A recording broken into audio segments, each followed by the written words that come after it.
মধ্যপ্রাচ্যের চলমান যুদ্ধে ইরান এখনও তাদের সবচেয়ে শক্তিশালী অস্ত্র বেরই করেনি বলে দাবি করেছে দেশটির ইসলামিক বিপ্লবী গার্ড বাহিনী বা আইআরজিসি। তারা জানিয়েছে ইসরায়েল ও যুক্তরাষ্ট্রের হামলার মধ্যেও ইরানের মূল অস্ত্র ভাণ্ডার এখনও অক্ষত রয়েছে এবং আরও উন্নত অস্ত্র রিজার্ভে রাখা আছে। আইআরজিসির মুখপাত্র ব্রিগেডিয়ার জেনারেল আলী মোহাম্মদ নাইনি জানিয়েছেন, বর্তমানে যেসব মিসাইল ব্যবহার করা হচ্ছে সেগুলো মূলত এক যুগ আগের তৈরি।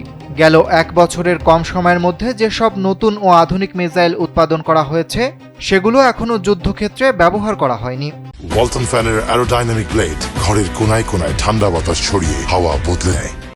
ইরানের রাষ্ট্রায়ত্ত সংবাদ মাধ্যম আইআরআইবিকে দেওয়া সাক্ষাৎকারে তিনি বলেন, যুদ্ধ শুরুর পর থেকে এখন পর্যন্ত ইরানি বাহিনী প্রায় 700 মিসাইল এবং 3600 ড্রোন নিক্ষেপ করেছে। এসব হামলার লক্ষ্য ইসরায়েল এবং এই অঞ্চলে থাকা যুক্তরাষ্ট্রের সামরিক অবকাঠামো।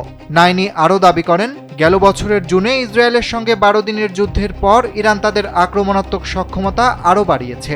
সেই সময়ের পর থেকে শুরু করে চলতি রমজানের যুদ্ধ শুরুর আগ পর্যন্ত যে বিপুল সংখ্যক নতুন মিসাইল তৈরি করা হয়েছে তার বেশিরভাগই এখনও ব্যবহার করাই হয়নি।